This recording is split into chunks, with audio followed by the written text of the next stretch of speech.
Hey guys, it's me, Dr. Jennifer Otter-Bickerdike, and what an absolute treat I have for you this week on the ITMI podcast. I get to talk to Jeru the Damaja, and if you are not familiar with Jeru, oh my gosh, his album, The Sun Rises in the East, has been ranked as one of the 100 greatest hip-hop albums of all time. He's worked extensively with Guru and DJ Premier of Gangstar, and he's one of those people that's transcended from the golden age of hip-hop into the present, making absolutely amazing, inspiring, politically active hip-hop. And he now is living in Berlin, which I find really interesting. He's a fellow Yank like myself. So in this conversation, we talk about race, we talk about religion, we talk about technology, we talk about the state of hip-hop in the year 2019. So I hope you super enjoy it as much as I enjoyed talking to him. What are you doing in Germany? Are you living there now? Yeah, I live in Germany. Really? Yeah, I've been living in Berlin for about 3.5, 4 years. So is that home to you? Yeah, it's home to me. I mean, wherever I am is home. I'm that kind of person. I'm pretty free. When did you first know you wanted to be an MC, and how did you pursue this? I was born an MC, I believe. My mother always says to me that I'm blessed because I love to run my mouth and I get paid to do it. So I was a very talkative child. And my aunt, who's about 5 years older, well, she's 5 years older than me, she had started getting into rapping. So at the age of 8 years old, I decided I wanted to be an MC as well. I wanted to rhyme. And I started then just writing little rhymes and, the block parties following behind, watching the MCs, watching the DJ, and, getting my chance. We had a party in my grandmother's backyard and it was a DJ. I would try to grab the microphone and stuff like that. Please tell me there's some videos of this. There's no videos. I mean, I'm 48. We didn't have money like that for video cameras, right? How much a video camera was back then? A Super 8. You know what I mean? But it is no footage of that at all anywhere. But that's just, it was just something in me. I believe we all have a destiny, a divine design of the universe, and that has us where we're supposed to be and what we're supposed to be doing. And this is just my thing. And I'm fortunate that I found out at an early age. I always knew I wanted to do something. My mom told me as well that I was really young. She said I was about 5, and she had told me, well, come on, clean up and all that. And I told her, listen, one day I'm going to be rich and famous, and I'm going to have people clean up for me. Even though I haven't had people clean up for me, I don't like that. I don't like people in my space. But yeah, I always knew that I had something, that I needed to do. So, on that, to me, you are just a part of my own, you're part of my life, growing up listening to your music and a lot of that, the East Coast stuff from the 80s and 90s. Right. Politics were such a big part of that. Do you think that politics is still something that's important in contemporary hip hop now, especially if we look back to the 90s and that kind of era when you came up? I mean, if you're a human being, politics is important. I mean, I don't think that politics are necessarily the truth, but it's important because once you deal with another human being, you're dealing with politics, right? No matter who it is, whether it's your friend or whatever. So politics is important to a degree that it's the things that, help the people to interact with one another.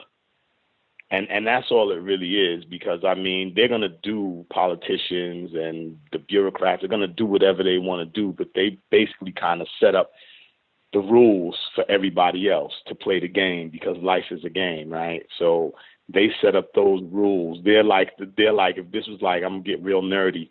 If this was Dungeons and Dragons, they would be like the dungeon master, right? They would set up the game and the game and atmosphere. So it's important. And I think that a lot of times we forget that. And when I say it's important, I'm not talking about voting and those things, because that can go any way. You see, Donald Trump is the president, right? But just being aware of what is going on and what things they're trying to get us to do and get us to conform to, and how to interact with one another. Like you were saying earlier, being from the United States, we're so race-driven because those are our politics, right?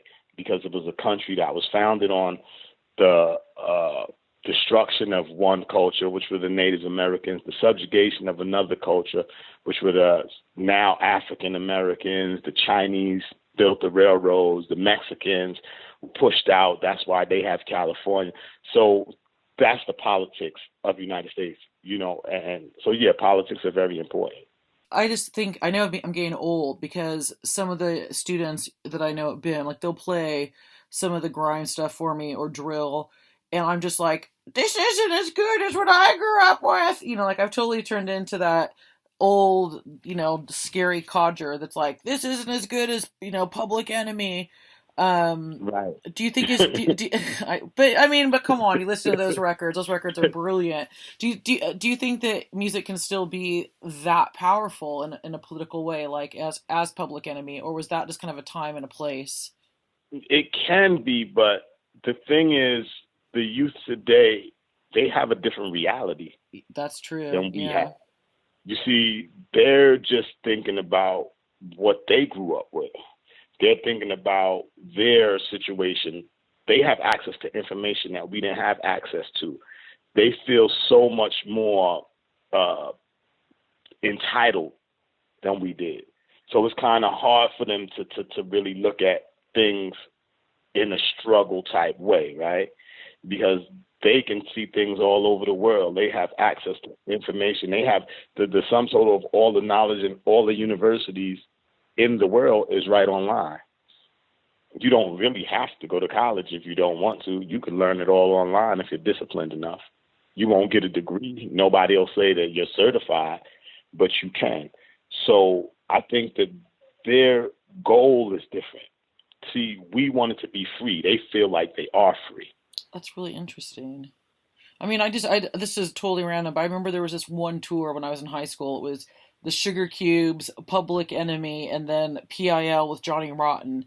And that was just like, that was all outsider music. Like, and I try to explain this to kids. I'm like, if you were a punk, you went to it. If you were into hip hop, and they can't even imagine why all these genres would be mixing together, because it just is not how it's done now. Right, because the corporations have taken over. See, like you said, punk music is really what broke hip hop music. It was the punks, it was Blondie, and it was the clubs in Midtown Manhattan and things like that actually gave hip hop its credibility. Right? It was like you said, it was that subculture. Hip hop is not part of the subculture anymore. That's another thing as well. We forget that hip hop, when you talk about pop music, you speaking basically of hip hop. Yeah, exactly. No matter what it is, even if it's Ed Sheeran, right? It's hip hop. Even if it's whoever, it's hip hop. It's some aspect of hip hop in that. So it's pop culture now. Before hip hop was subculture.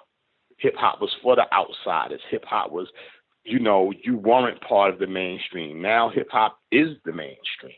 So kids don't feel the same way that we felt. We felt like outsiders. We felt like we were doing something and being rebellious.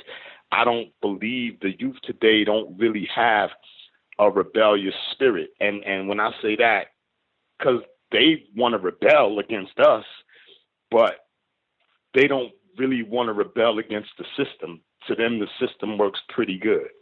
For most part. Do you think there's an appropriation in that, saying, because if you think of it logically, wouldn't it be, okay, so now hip hop is mainstream, so then shouldn't the whole race question just be gone? If the music created by Black and Latino people, if that's now the mainstream music, shouldn't there not be a thing of race then? Especially, does that make sense? Like, if that. All right, I'm gonna say something to you that's gonna make you go, "Oh wow!" You ready? I'm ready. I'm sitting down. All music was created by Black and Latino people. Oh so. No, dude! I preach to that. No, I 100%. No, and but you do understand what I'm saying? So if that was the case, there should never have been racism, right? Racism is just this era's classism. Because it's really deeper than race. Because if we think about you living in England now, look how the English used to treat the Irish, right? See, race is a social construct.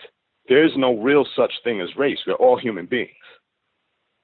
We classify and put each other in groups before the English were able, when they were still in the Dark Ages in Europe was in the Dark Ages and they weren't able to go outside and feed other people when they didn't even know there were other people, you still had kings, right? And serfs and all this type of stuff.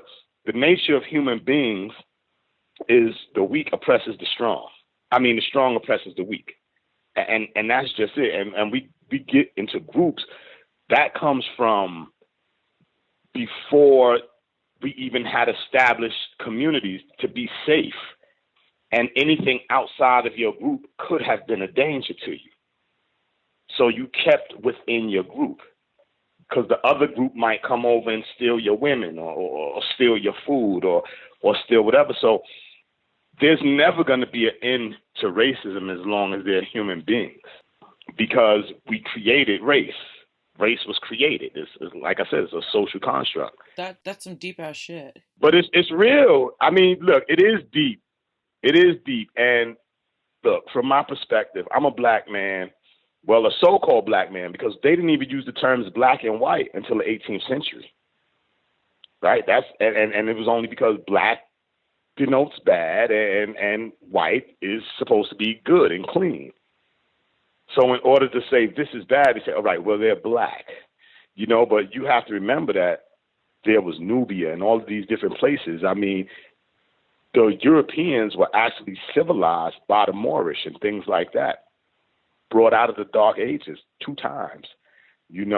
First the Egyptians did the Greeks, and then the Moors did the Spanish and all that type stuff. So it's just all about power at the end of the day. That is true. But living in Europe, though, I'll tell you, and I know you see, living in Europe, you see the way they deal with race is a lot different. Don't get me wrong, it's still racism. But you have to remember, let's think about like Hitler and stuff like that. They were like the Slavics. That's what they called them, right? All the people over there in Yugoslavia, the Polish, the Macedonian, they were not treating them nice. They were treating them less. They wasn't like, oh, you white. See, when we in America, it's like you white and you black. That's it. In Europe, you got to say, well, I'm English, I'm German, I'm Swiss, I'm Austrian, I'm this, I'm that. And that's the basis of their discontent for one another. That's so true. You're just flashing me back. When I first moved here, I lived with a friend for a short time who was English, black, and she had these builders coming in to work on her house. And I remember going, I was single. I'm like, ooh, that guy's hot. And she's like, oh, he's Polish. See? And I was just like, huh? And it's exactly what you're saying. Like, and now that I'm here, I'm not saying I think that way, but I definitely pick up on that a lot in a way that I never. Of course, look, it's and you know what? In a way, it's kind of nice because you realize that it's not just about black. Like and all right, if everything is black and white, what about the Chinese and the Korean and the Indian? And, you know what I mean? That's just America is just basically that's the political dynamic, right? And the social dynamic. What a weird place we come from. I mean, it's a stolen country. I mean, like, I wonder how long you're going to live in Germany, because I'd love to talk to you again in like a year or 2 years and see, like, the longer you're gone, the more disconnected and weird it is from you. Like, you're just like, really? Like, is that really? Like, and I never was like, ooh, America, fuck yeah. Like, I never was like that. But right. I just more and more, and I'm not saying it's perfect here because it's not, but just everything you're saying, it's like, what a disgusting place I come from. And not that I didn't think that before, but I guess you just have a different view of it. Is really and what it is. You know what it is? I just have a broader perspective. Exactly. Yeah. I still understand everything and how everything works. I still understand how people feel about me. But I see that you've lived in another country for 10 years. So, I see new Americans who come to Europe, new black Americans who this is their first, second, or third time. They've never really absorbed it. So they still see things in that way and they deal with everything in that way. Like, oh, this white person, this black, that person was just rude because they're just fucking rude. You understand what I'm saying? Yeah. they're just fucking rude. They might be giving you a little bit extra, but they're gonna treat a Chinese motherfucker the same way, and they're just rude. And so it's a great thing. No, it's a learning experience. In America, we just assume black is black, and being here, you realize like for me, like I think what we're talking about is nationality versus race. In a lot of There's ways, no such thing as a black race. Exactly. You have black people from all over. You have black people. My grandfather was born in Cuba. You have black people in Haiti. In Africa, where everybody is so-called black, they have different tribes. Don't forget about Rwanda and all of those other type places where they had straight up genocide because you're from a different tribe.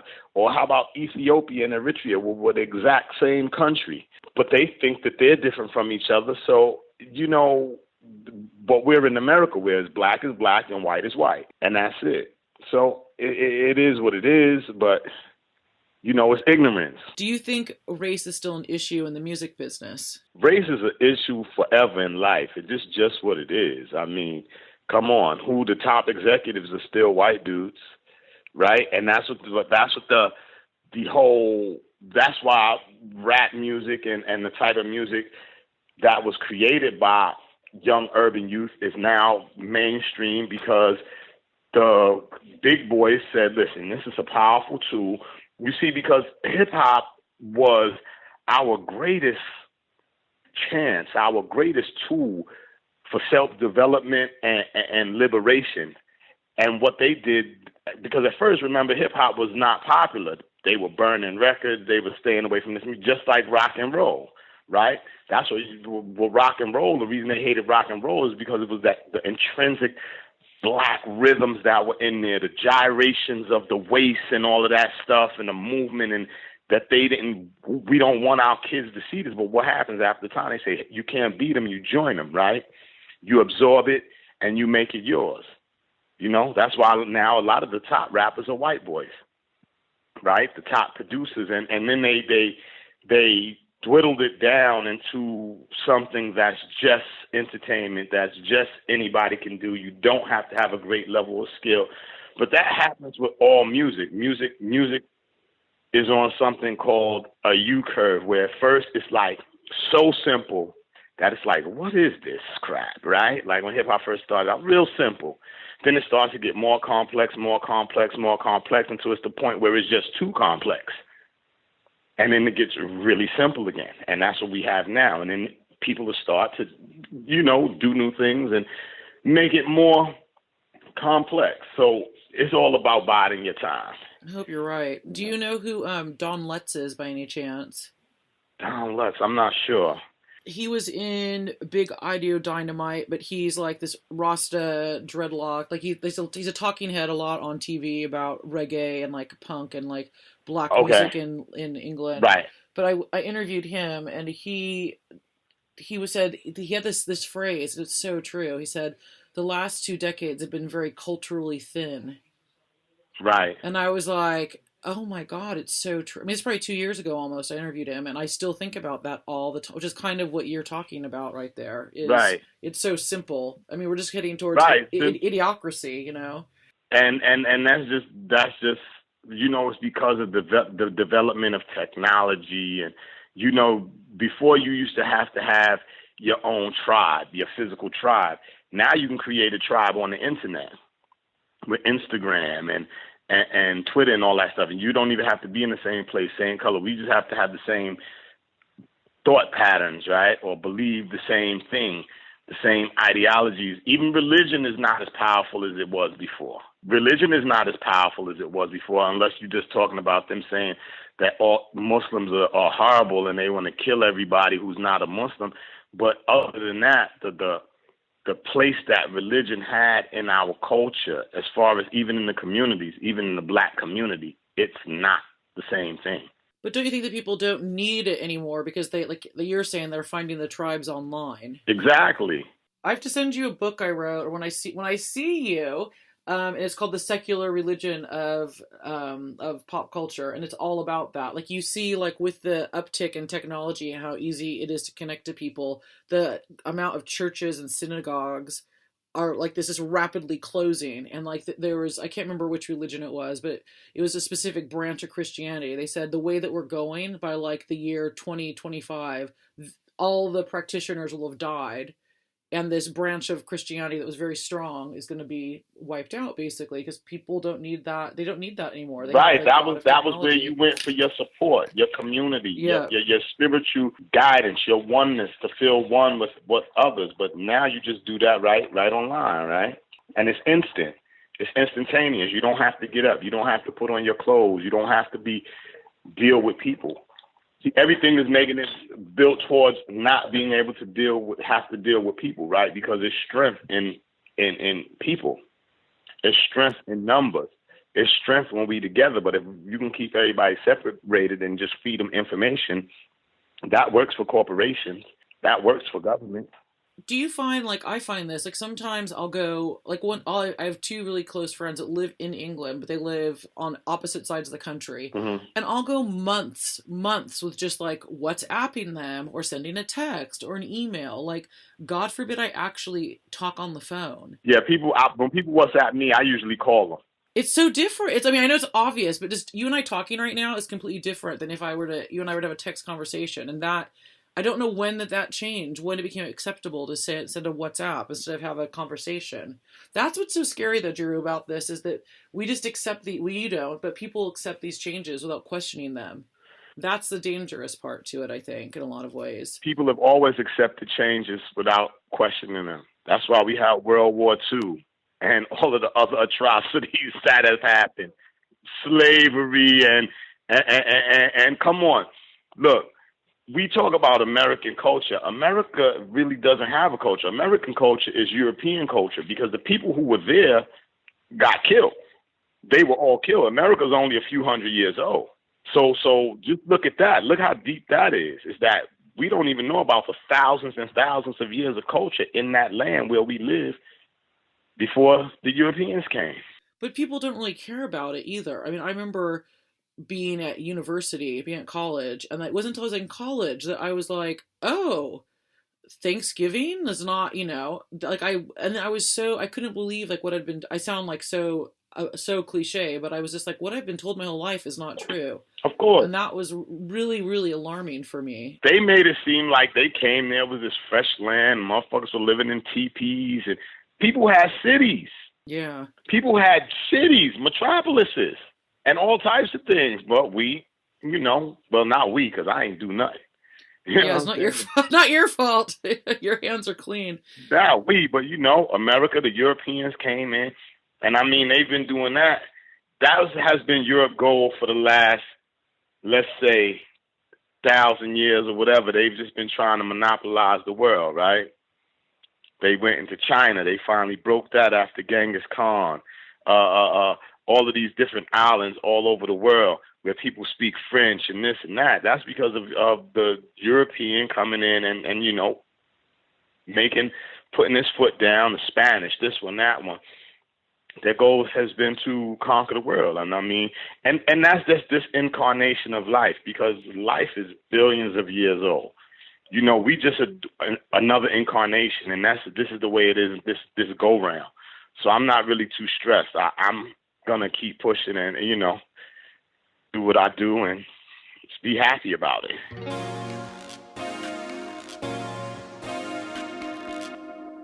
What has been your proudest accomplishment so far working in music?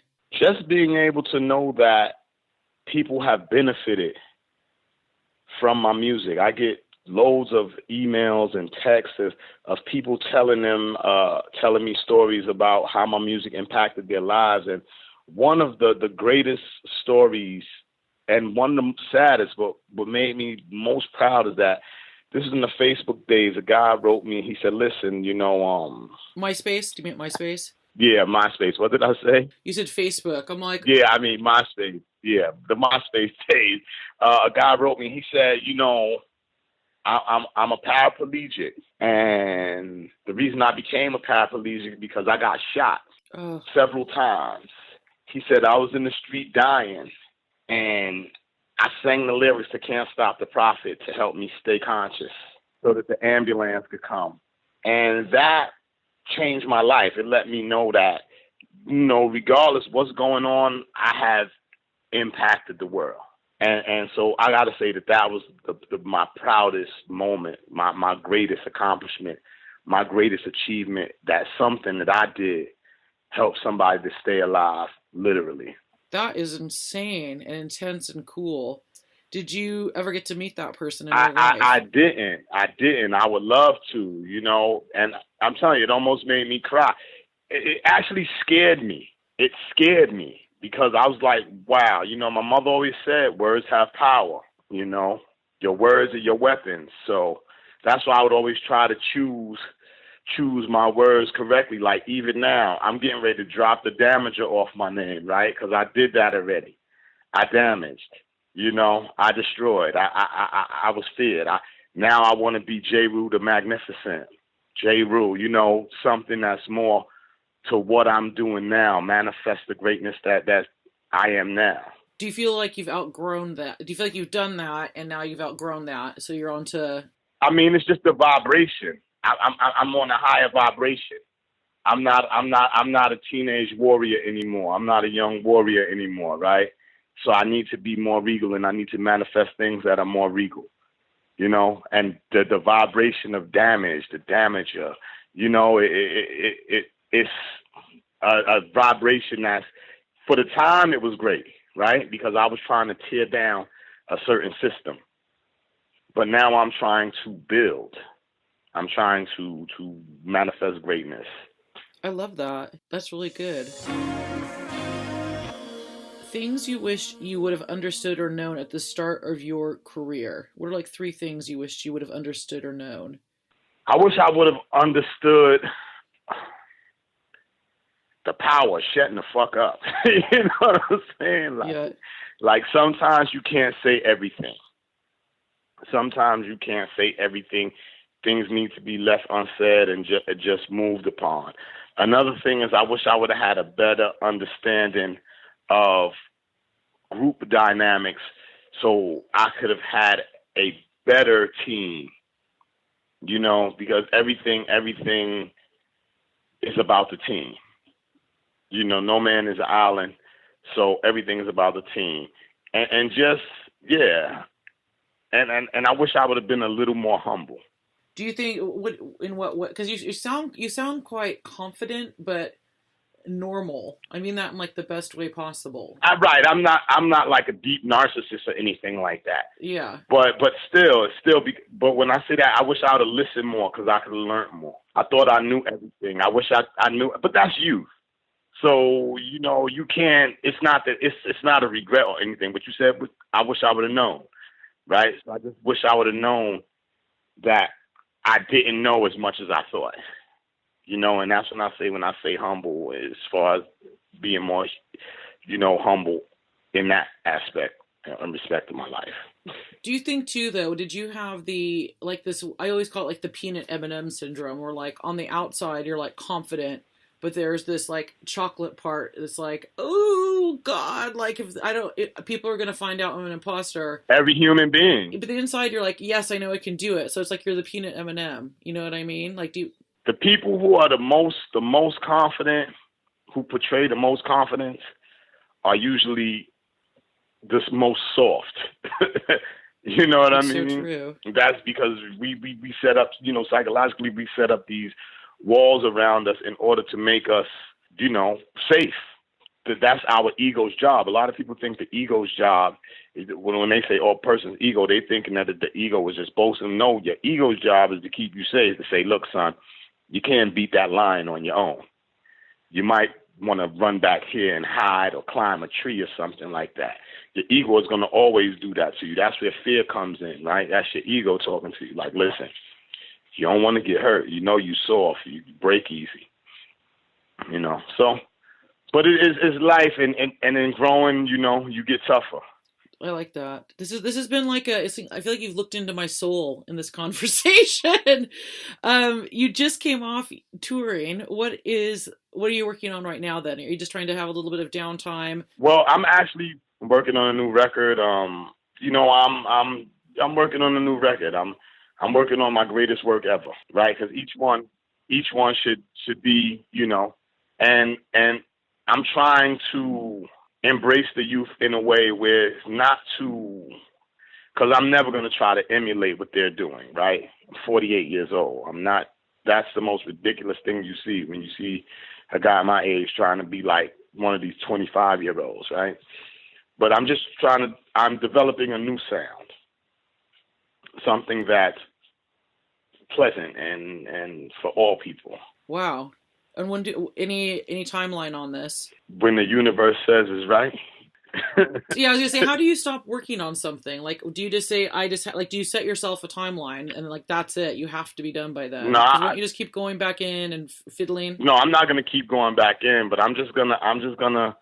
I have faith in divine design, and that's what it is. And when the time it says it's done, it's done. When it's what I want it to be, I'll stop and I'll put it out. So are you on Instagram or any of these platforms? Yeah, I'm pretty good at the social media thing. I mean, I've studied social media. I have Instagram. I have YouTube. I even have my own little travel show on YouTube that I produce myself. It's called the Hip Hop Road Show. I shoot it, I edit it, I produce it. I mean, so it's only 3 minutes long, right? Because to do all that stuff is that's a lot of work. Yeah, but I've always been I'm a geek. Like when it comes to technology, I've been working with Final Cut for 15 years, probably more. I'm always into learning new technology. Like I said, I learned even with Instagram. When I first moved to Europe, I had about 35,000 followers, and I grew that organically to over 107,000 now. Just in a few years. Can I hire you to do mine? Do you want to come? Do you want to be my social media? Oh no, that stuff is. Oh my goodness. Even with the YouTube thing, like I had at the beginning of last year, I think I had 1,000. Now I have almost 7,000 on YouTube. That's really good. But I take classes though. Do you? I'm all about learning. Yes, I like to learn. My mother taught us that as long as she first said, you need to know how to read, because as long as you read, you can learn to do anything, right? So I'm strongly about, I have a very strong conviction when it comes to learning new things and challenges. That's why I live here in Germany. Like, I'm learning to speak German. My German is pretty good, right? Like, oh my God, is it? It's pretty good. Yeah, I mean, I can get around. I can do things on my own. I can, handle my business. So I like to learn. So I think that learning is key. And especially now, it's so easy. We have the internet. Like the internet, oh my goodness. I wish I had the internet when I was 15. I would be Warren Buffett right now. You know what I mean? Like, for real. Like Elon Musk or whatever, but not crazy like that. But so it's all about learning. And social media, I try not to get too caught up in that whole thing. Like I take breaks. Like I'll take a 2-month break and I don't post every day. It was a point where I was into it and I was trying to grow. Like my thing was, all right, I want to get 100,000 followers. So I'm posting but man, at the same time, it's like you making a fool of yourself, to a degree. Like I see guys my age and some of their, I'm like, wow, this is like kind of embarrassing. Like me, I post when I have shows and when I have things to share with my fans. And I never use Twitter. I don't understand Twitter. I've said that before. I have my Twitter connected to my Instagram so that if I post something, like I have all accounts linked, but I don't tweet. It's really ridiculous to me. It feels like snitching on yourself, so. Thank you so much for joining us, and I really hope we get to talk again soon. For sure.